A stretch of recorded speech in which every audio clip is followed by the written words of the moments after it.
Hey friends, I recently discovered that the notion of the status quo actually repels me.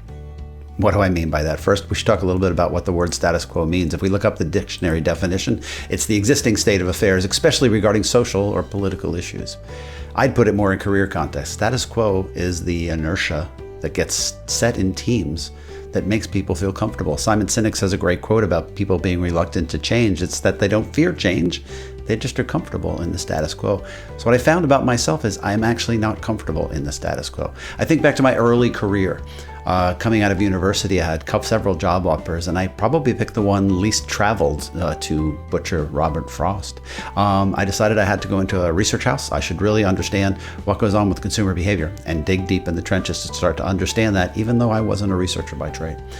Several years later, I was at a major CPG company doing great work with some great people, ready to kind of move up that ladder, but I was frustrated because it was so hard to get things done in an organization of that size, and I just didn't understand why it had to be that way. So I left. I got involved in a number of entrepreneurial adventures, and more recently, when I got a chance to think about what to do in this stage of my life, I founded the Caterpillar Farm, a consulting firm, to help companies activate change.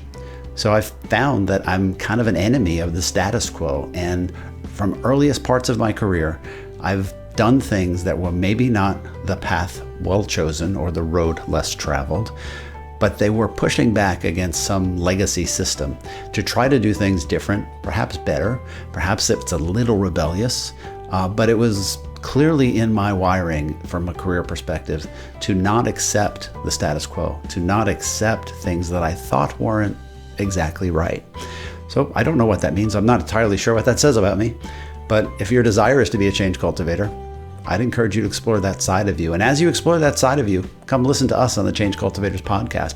Learn from other people who probably have that same wiring of not accepting what we call the status quo.